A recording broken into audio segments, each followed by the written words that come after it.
जय श्री राम मेरे प्यारे भक्तों। आज के रामायण पाठ में आप सभी का स्वागत है। आइए शुरू करते हैं रामचरितमानस लंका कांड के 97वें दोहे के हिंदी अनुवाद से। तब श्री रघुनाथ जी ने रावण के सिर, भुजाएं, बाण और धनुष काट डाले तो वे फिर बहुत बढ़ गए, जैसे तीर्थ में किए हुए पाप बढ़ जाते हैं, कई गुना अधिक भयानक फल उत्पन्न करते हैं। शत्रु के सिर और भुजाओं की बढ़ती देखकर रीछ वानरों को बहुत ही क्रोध हुआ। यह मूर्ख भुजाओं और सिरों के कटने पर भी नहीं मरता, ऐसा कहते हुए भालू और वानर योद्धा क्रोध करके दौड़े। बाली पुत्र अंगद, मारुति हनुमान जी, नल, नील, वानर राज सुग्रीव, द्विविध आदि बलवान उस पर वृक्ष और पर्वतों का प्रहार करते हैं। वह उन्हीं पर्वतों और वृक्षों को पकड़कर वानरों को मारता है। कोई एक वानर नखों से शत्रु के शरीर को फाड़कर भाग जाते हैं, तो कोई उसे लातों से मारकर तब नल और नील रावण के सिरों पर चढ़ गए और नखों से उसके ललाट को फाड़ने लगे। खून देखकर उसे हृदय में बड़ा दुख हुआ। उसने उनको पकड़ने के लिए हाथ फैलाए, पर वे पकड़ में नहीं आते, हाथों के ऊपर ऊपर ही फिरते हैं, मानो दो भंवरे कमलों के वन में विचरण कर रहे हों। तब उसने क्रोध करके उछलकर दोनों को पकड़ लिया। पृथ्वी पर पटकते समय वे उसकी भुजाओं को मरोड़ कर भाग छूटे। उसने क्रोध करके हाथों में 10 धनुष लिए और वानरों को बाणों से मार कर घायल कर दिया।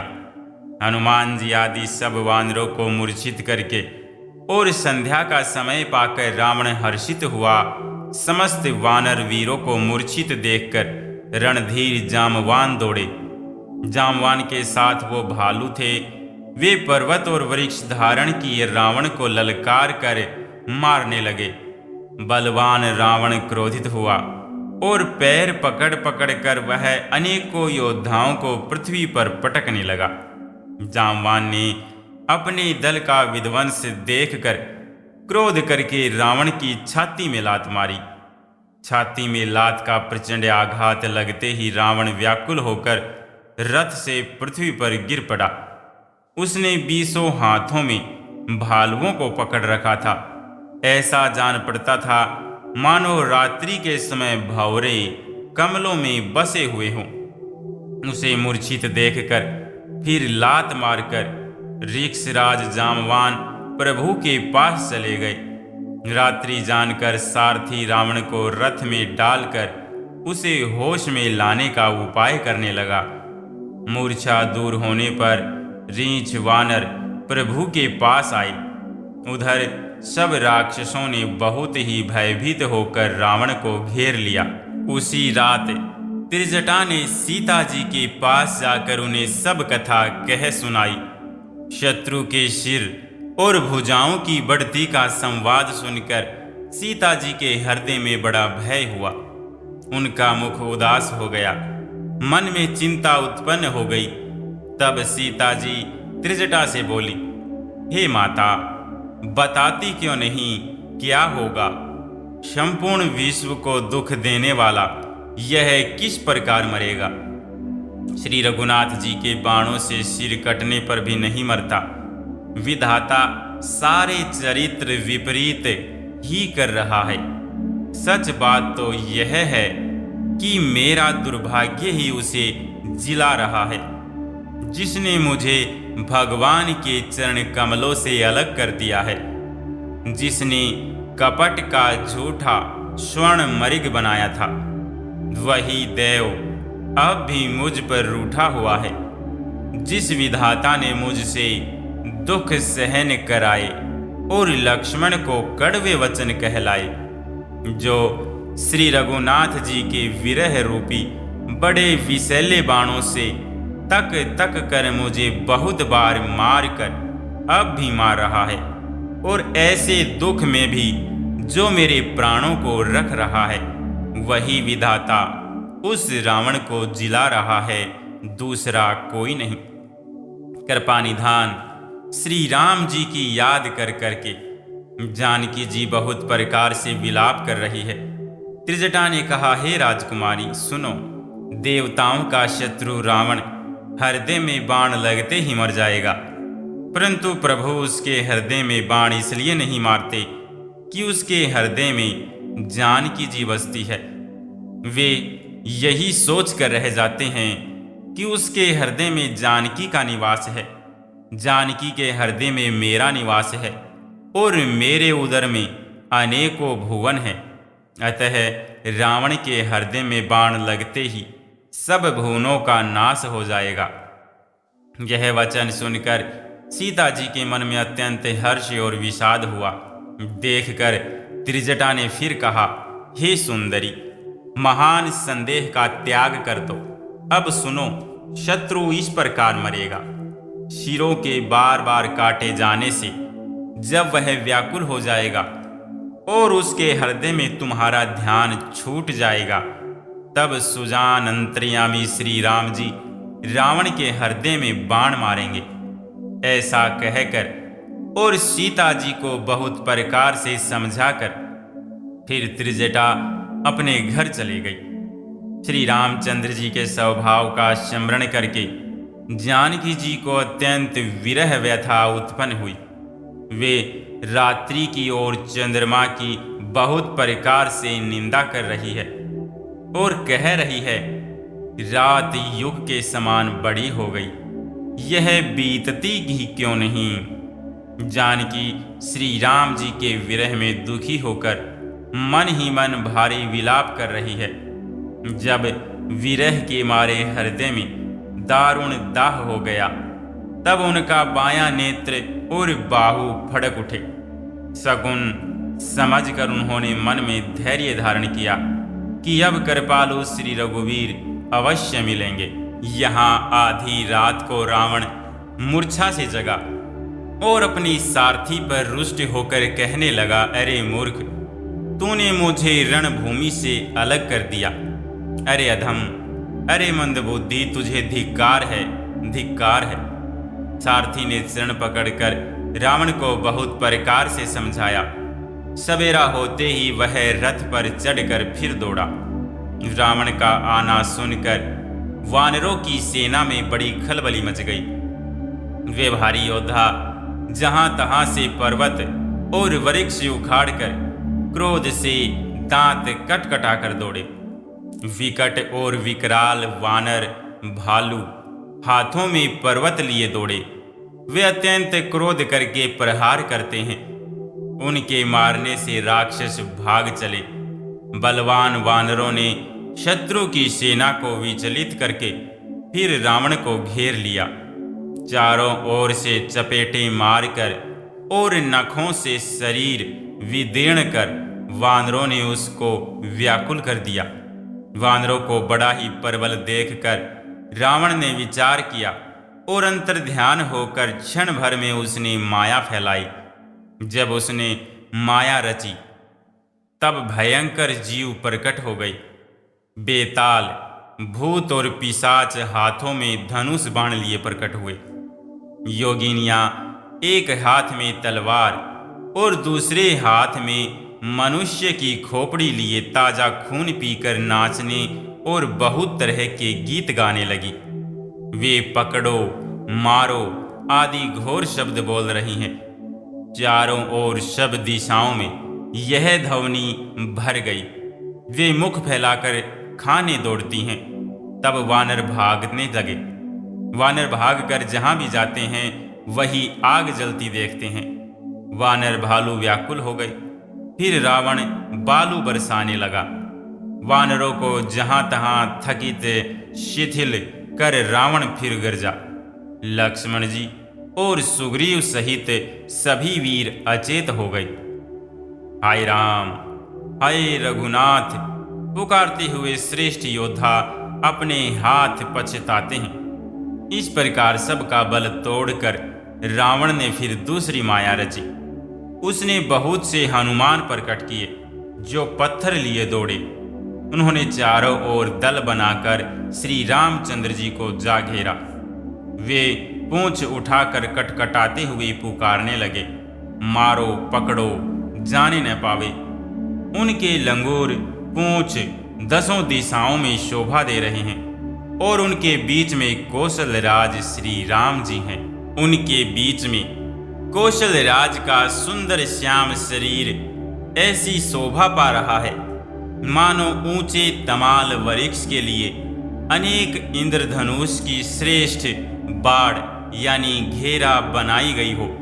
प्रभु को देखकर देवता हर्ष और विषाद युक्त हृदय से जय जय जय ऐसा बोलने लगे। तब श्री रघुवीर ने क्रोध करके एक ही बाण से निमेष मात्र में रावण की सारी माया हर ली। माया दूर हो जाने पर वानर भालू हर्षित हुए और वृक्ष तथा पर्वत ले लेकर सब लौट पड़े। श्री राम जी ने बाणों के समूह छोड़े जिसने रावण के हाथ और सिर फिर कट कट कर पृथ्वी पर गिर पड़े। श्री राम जी और रावण के युद्ध का चरित्र यदि सैकड़ों शेष सरस्वती वेद और कवि अनेक कल्पों तक गाते रहें तो भी वे उसका पार नहीं पा सकते। उसी चरित्र के कुछ गुणगान मंद बुद्धि तुलसीदास ने कहे हैं, जैसे मक्खी भी अपने पुरुषार्थ के अनुसार आकाश में उड़ती है। सिर और भुजाएं बहुत बार काटी गई, फिर भी वीर रावण मरता नहीं। प्रभु तो खेल कर रहे हैं, परंतु मुनि सिद्ध और देवता उस कलेश को देखकर प्रभु को क्लेश पाते समझकर व्याकुल हैं। काटते ही सिरों का समूह बढ़ जाता है, जैसे प्रत्येक लाभ पर लोभ बढ़ता है। शत्रु मरता नहीं और परिश्रम बहुत हुआ। तब श्री रामचंद्र जी ने विभीषण की ओर देखा। शिव जी कहते हैं, हे उमा, जिसकी इच्छा मात्र से काल भी मर जाता है वही प्रभु सेवक की प्रीति की परीक्षा ले रहे हैं। विभीषण जी ने कहा, हे सर्वज्ञ, हे चराचर के स्वामी, हे शरणागत के पालन करने वाले, हे देवता और मुनियों को सुख देने वाले, सुनिए। इसके नाभि कुंड में अमृत का निवास है। हे नाथ, रावण उसी के बल पर जीता है। विभीषण के वचन सुनते ही कृपालु श्री रघुनाथ जी ने हर्षित होकर हाथ में विकराल बाण लिए।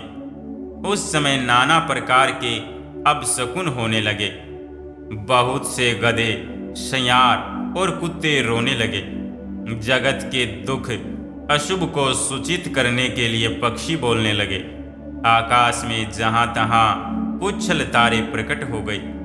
10 दिशाओं में अत्यंत दाह होने लगा, आग लगने लगी। बिना ही पर्व के सूर्य ग्रहण होने लगा। मंदोदरी का हृदय बहुत कांपने लगा। मूर्तियां नेत्र मार्ग से जल बहाने लगी। मूर्तियां रोने लगी। आकाश से वज्रपात होने लगे। अत्यंत प्रचंड वायु बहने लगी। पृथ्वी हिलने लगी। बादल रक्त, बाल और धूल की वर्षा करने लगे। इस प्रकार इतने अधिक अमंगल होने लगे कि उनको कौन कह सकता है। अपरिमित उत्पात देखकर आकाश में देवता व्याकुल होकर जय जय पुकार उठे। देवताओं को भयभीत जानकर कृपालु श्री रघुनाथ जी धनुष पर बाण संधान करने लगे। कानों तक धनुष को खींचकर श्री रघुनाथ जी ने 31 बाण छोड़े। वे श्री रामचंद्र जी के बाण ऐसे चले मानो काल सर्प हों। एक बाण में नाभि के अमृत कुंड को सौंख लिया। दूसरे 30 बाण कोप करके उसके सिरों और भुजाओं में लगे। बाण सिरों और भुजाओं को लेकर चले। सिरों और भुजाओं से रहित रुंड धड़ पृथ्वी पर नाचने लगा। धड़ प्रचंड वेग से दौड़ता है, जिससे धरती धंसने लगी। तब प्रभु ने बाण मारकर उसके 2 टुकड़े कर दिए। मरते समय रावण बड़े घोर शब्द से गरज कर बोला, राम कहाँ है? मैं ललकार कर उनको युद्ध में मारूं। रावण के गिरते ही पृथ्वी हिल गई। समुद्र, नदियां, दिशाओं के हाथी और पर्वत क्षुब्ध हो उठे। रावण धड़के दोनों टुकड़ों को फैलाकर भालू और वानरों के समुदाय को दबाता हुआ पृथ्वी पर गिर पड़ा। रावण की भुजाओं और सिरों को मंदोदरी के सामने रखकर राम बाण वहां चले जहां जगदीश्वर श्री राम जी थे। सब बाण जाकर तरकस में प्रवेश कर गए। यह देखकर देवताओं ने नगाड़े बजाए। रावण का तेज प्रभु के मुख में समा गया। यह देखकर शिवजी और ब्रह्मा जी हर्षित हुए। ब्रह्मांड भर में जय जय की ध्वनि भर गई। परबल भुजदंडों वाले श्री रघुवीर की जय हो। देवता और मुनियों के समूह फूल बरसाते हैं और कहते हैं, कृपालु की जय हो, कुमुंद की जय हो, जय हो। हे कृपा के कंद, हे मोक्षदाता मुकुंद, हे राग द्वेष हर्ष शोक जन्म मृत्यु आदि द्वंद्वों के हरने वाले, हे शरणागत को सुख देने वाले प्रभु, हे दुष्ट दल को विदीर्ण करने वाले, हे कारणों के भी परम कारण, हे सदा करुणा करने वाले, हे सर्वव्यापक विभव, आपकी जय हो। देवता हर्ष में भरे हुए पुष्प बरसाते हैं। घमाघम नगाड़े बज रहे हैं। रणभूमि में श्री रामचंद्र जी के अंगों ने बहुत ही कामदेवों की शोभा प्राप्त की। सिर पर जटाओं का मुकुट है, जिसके बीच बीच में अत्यंत मनोहर पुष्प शोभा दे रहे हैं। मानो नीले पर्वत पर बिजली के समूह सहित नक्षत्र सुशोभित हो रहे हों। श्री राम जी अपने भुजदंडों से बाण और धनुष फिरा रहे हैं। शरीर पर रुधिर के कण अत्यंत सुंदर लगते हैं। मानो तमाल के वृक्ष पर बहुत सी ललमुनियां चिड़ियां अपने महान सुख में मग्न हुई निश्चल बैठी हों। प्रभु श्री रामचंद्र जी ने कृपा दृष्टि की, वर्षा करके देव समूह को निर्भय कर दिया। वानर भालू सब हर्षित हुए और सुखधाम मुकुंद की जय हो ऐसा पुकारने लगे। पति के सिर देखते ही मंदोदरी व्याकुल और मूर्छित होकर धरती पर गिर पड़ी। स्त्रियां रोती हुई उठ दौड़ी और उस मंदोदरी को उठाकर रावण के पास आई। पति की दशा देखकर वे पुकार पुकार कर रोने लगी। उनके बाल खुल गए, देह की संभाल नहीं रही। वे अनेकों प्रकार से छाती पीटती है और रोती हुई रावण के प्रताप का बखान करती है। वे कहती है, हे नाथ, तुम्हारे बल से पृथ्वी सदा कांपती रहती थी। अग्नि, चंद्रमा और सूर्य तुम्हारे सामने तेजहीन थे। शेष और कच्छप भी जिसका भार नहीं सह सकते थे। वहीं तुम्हारा शरीर आज धूल में भरा हुआ पृथ्वी पर पड़ा है। वरुण, कुबेर, इंद्र और वायु, इनमें से किसी ने भी रण में तुम्हारे सामने धैर्य धारण नहीं किया। हे स्वामी, तुमने अपने भुजबल से काल और यमराज को भी जीत लिया था। वही तुम आज अनाथ की तरह पड़े हो। तुम्हारी प्रभुता जगत भर में प्रसिद्ध है। तुम्हारे पुत्रों और कुटुंबियों के बल का हाय वर्णन ही नहीं किया हो सकता। श्री रामचंद्र जी के विमुख होने से ही तुम्हारी ऐसी दुर्दशा हुई है कि आज कुल में कोई रोने वाला भी न रह गया है। हे नाथ, विधाता की सारी सृष्टि तुम्हारे वश में थी। लोकपाल सदा भयभीत होकर तुमको मस्तक नवाते थे, किंतु हाय अब तुम्हारे सिर और भुजाओं को गिद्दड़ खा रहे हैं। राम विमुख के लिए ऐसा होना अनुचित भी नहीं है, अर्थात उचित ही है। हे पति, काल के पूर्ण वश में होने से तुमने किसी का कहना नहीं माना और चराचर के नाथ परमात्मा को मनुष्य करके जाना। दैत्य रूपी वन को जलाने के लिए अग्नि स्वरूप साक्षात श्री हरि को तुमने मनुष्य करके जाना। शिव और ब्रह्मा आदि देवता जिनको नमस्कार करते हैं, उन करुणामय भगवान को हे प्रियतम तुमने नहीं भजा। तुम्हारा यह शरीर जन्म से ही दूसरों से द्रोह करने में तत्पर तथा पाप समूहमय रहा। इतने पर भी जिन निर्विकार ब्रह्म श्री राम जी ने तुमको अपना धाम दिया, उनको मैं नमस्कार करती हूँ। आए नाथ, श्री रघुनाथ जी के समान कृपा का समुद्र दूसरा कोई नहीं है। जिन भगवान ने तुमको वह गति दी जो योगी समाज को भी दुर्लभ है। मंदोदरी के वचन कानों में सुनकर देवता, मुनि और सिद्ध सभी ने सुख माना। ब्रह्मा, महादेव, नारद और सनकादि तथा और भी जो परमार्थवादी परमात्मा के तत्व को जानने और कहने वाले श्रेष्ठ मुनि थे, वे सभी श्री रघुनाथ जी को नेत्र भरकर निरख कर प्रेम मग्न हो गए और अत्यंत सुखी हुए। अपने घर की सभी स्त्रियों को रोती हुई देखकर विभीषण जी के मन में बड़ा भारी दुख हुआ और वे उनके पास गए। उन्होंने भाई की दशा देखकर दुख किया। तब प्रभु श्री राम जी ने छोटे भाई को आज्ञा दी कि जाकर विभीषण को धैर्य बंधाओ। लक्ष्मण जी ने उन्हें बहुत प्रकार से समझाया। तब विभीषण प्रभु के पास लौट आए।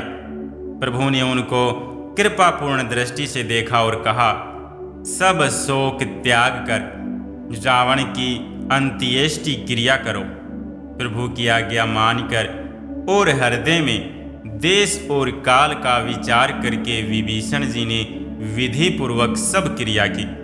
मंदोदरी आदि सभी स्त्रियां उसे रावण को तिलांजलि देकर मन में श्री रघुनाथ जी के गुण समूहों का वर्णन करती हुई महल को गई। सब क्रिया कर्म करने के बाद विभीषण जी ने आकर पुनः सिर नवाया। तब कृपा के समुद्र श्री राम जी ने छोटे भाई लक्ष्मण जी को बुलाया। श्री रघुनाथ जी ने कहा कि तुम वानर राज सुग्रीव, अंगद, नल, नील, जामवान और मारुति सब नीति निपुण लोग मिलकर विभीषण के साथ जाओ और उन्हें राज तिलक कर दो। पिताजी के वचनों के कारण मैं नगर में नहीं आ सकता, पर अपने ही समान वानर और छोटे भाई को भेजता हूँ। प्रभु के वचन सुनकर वानर तुरंत चले और उन्होंने जाकर राज तिलक की सारी व्यवस्था की। आदर के साथ विभीषण को सिंहासन पर बैठाकर राज तिलक किया और स्तुति की। सभी ने हाथ जोड़कर उनको सिर नवाए। तदंतर विभीषण जी सहित सब प्रभु के पास आए। तब श्री रघुवीर ने वानरों को बुला लिया और प्रिय वचन कहकर सबको सुखी किया। भगवान ने अमृत के समान यह वाणी कहकर सबको सुखी किया कि तुम्हारे ही बल से यह प्रबल शत्रु मारा गया और विभीषण ने राज्य पाया। इसके कारण तुम्हारा यश तीनों लोकों में नित्य नया बना रहेगा। जो लोग मेरे सहित तुम्हारी शुभ कीर्ति को परम प्रेम के साथ गाएंगे, वे बिना ही परिश्रम इस अपार संसार सागर का पार पा जाएंगे। प्रभु के वचन कानों से सुनकर वानर समूह तृप्त नहीं होते। वे सब बार बार सिर नवाते हैं और चरण कमलों को पकड़ते हैं। फिर प्रभु ने हनुमान जी को बुला लिया। भगवान ने कहा, तुम लंका जाओ, जानकी जी को सब समाचार सुनाओ और उसका कुशल समाचार लेकर तुम चले आओ। तब हनुमान जी नगर में आए। यह सुनकर राक्षस राक्षसी उनके सत्कार के लिए दौड़े। उन्होंने बहुत प्रकार से हनुमान जी की पूजा की और फिर श्री जानकी जी को दिखला दिया। हनुमान जी ने सीता जी को दूर से ही प्रणाम किया। जानकी जी ने पहचान लिया कि यह वही श्री रघुनाथ जी का दूत है और पूछा, हे तात कहो, कृपा के धाम मेरे प्रभु छोटे भाई और वानरों की सेना सहित कुशल से तो है। हनुमान जी ने कहा, हे माता, कौशलपति श्री राम जी सब प्रकार से सकुशल हैं। उन्होंने संग्राम में 10 सिर वाले रावण को जीत लिया है और विभीषण ने अचल राज्य प्राप्त किया है। हनुमान जी के वचन सुनकर सीता जी के हृदय में हर्ष छा गया। श्री जानकी जी के हृदय में अत्यंत हर्ष हुआ। उनका शरीर पुलकित हो गया और नेत्रों में आनंदाश्रुओं का जल छा गया। वे बार बार कहती हैं, हे हनुमान, मैं तुझे क्या दूं? इस समाचार के समान तीनों लोकों में और कुछ भी नहीं है। हनुमान जी ने कहा, हे माता सुनिए, मैंने आज निसंदेह सारे जगत का राज्य पा लिया। जो मैं रण में शत्रु सेना को जीतकर भाई सहित निर्विकार श्री राम जी को देख रहा हूं। जानकी जी ने कहा, हे पुत्र सुन, समस्त सद्गुण तेरे हृदय में बसे और हे हनुमान, शेष लक्ष्मण जी सहित कौशलपति प्रभु सदा तुझ पर प्रसन्न रहें। हे तात, अब तुम वही उपाय करो जिससे मैं इन नेत्रों से प्रभु के कोमल श्याम शरीर के दर्शन करूं। तब श्री रामचंद्र जी के पास जाकर हनुमान जी ने जानकी जी का कुशल समाचार सुनाया। सूर्य कुलभूषण श्री राम जी ने संदेह सुनकर युवराज अंगद और विभीषण को बुला लिया और कहा, पवन पुत्र हनुमान के साथ जाओ और जानकी को आदर के साथ ले आओ। वे सब तुरंत ही वहां गए जहां सीता जी थी। सब की सब राक्षसियां नम्रतापूर्वक उनकी सेवा कर रही थी। विभीषण जी ने शीघ्र ही उन लोगों को समझा दिया। उन्होंने बहुत प्रकार से सीता जी को स्नान कराया, बहुत प्रकार के गहने पहनाए और फिर वे एक सुंदर पालकी सजा कर ले आए। सीता जी प्रसन्न होकर सुख के धाम प्रियतम श्री राम जी का स्मरण करके उस पर हर्ष के साथ चढ़ी। चारों ओर हाथों में छड़ी लिए रक्षक चले। सबके मनों में परम उल्लास उमंग है। रीछ वानर सब दर्शन करने के लिए आए। तब रक्षक क्रोध करके उनको रोकने दौड़े। श्री रघुवीर ने कहा, हे मित्र, मेरा कहना मानो और सीता को पैदल ले आओ, जिससे वानर उसको माता की तरह देखें। गोसाई श्री राम जी ने हंसकर ऐसा कहा। प्रभु के वचन सुनकर रीछ वानर हर्षित हो गए। आकाश से देवताओं ने बहुत से फूल बरसाए। सीता जी के असली स्वरूप को पहले अग्नि में रखा था, अब भीतर के साक्षी भगवान उनको प्रकट करना चाहते हैं। इसी कारण करुणा के भंडार श्री राम जी ने लीला से कुछ कड़े वचन कहे, जिन्हें सुनकर सब राक्षसियां विषाद करने लगी। प्रभु के वचनों को सिर चढ़ाकर मन, वचन और कर्म से पवित्र श्री सीता जी बोली, हे लक्ष्मण, तुम मेरे धर्म के नेगी, धर्म आचरण में सहायक बनो और तुरंत आग तैयार करो। श्री सीता जी की विरह, विवेक, धर्म और नीति से सनूही वाणी सुनकर लक्ष्मण जी के नेत्रों में विषाद के आंसुओं का जल भराया। वे दोनों हाथ जोड़े खड़े रहे। वे भी प्रभु से कुछ कह नहीं सकते। फिर श्री राम जी का रुख देखकर लक्ष्मण जी दौड़े और आग तैयार करके बहुत सी लकड़ी ले आए। अग्नि को खूब बढ़ी हुई देखकर जानकी जी के हृदय में हर्ष हुआ। उन्हें भय कुछ भी नहीं हुआ। सीता जी ने लीला से कहा, यदि मन, वचन और कर्म से मेरे हृदय में श्री रघुवीर को छोड़कर दूसरी गति यानी अन्य किसी का आश्रय नहीं है, तो अग्निदेव जो सबके मन की गति जानते हैं, मेरे भी मन की गति जानकर मेरे लिए चंदन के समान शीतल हो जाएं। प्रभु श्री राम जी का स्मरण करके और जिनके चरण महादेव जी के द्वारा वंदित हैं तथा जिनमें सीता जी की अत्यंत विशुद्ध प्रीति है, उन कौशलपति की जय बोलकर जानकी जी ने चंदन के समान शीतल हुई अग्नि में प्रवेश किया।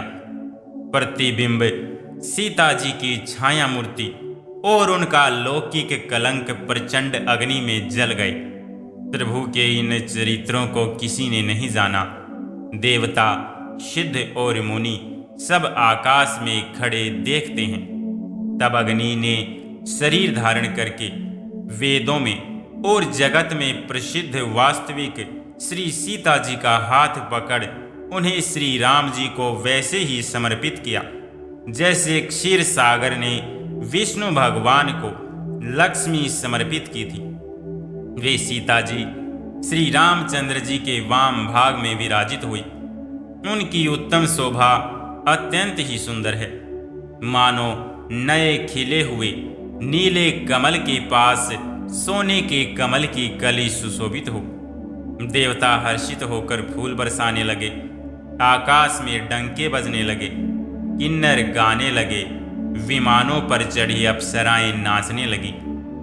श्री जानकी जी सहित प्रभु श्री रामचंद्र जी की अपरिमित और अपार शोभा देखकर रीछ वानर हर्षित हो गए और सुख के सार श्री रघुनाथ जी की जय बोलने लगे।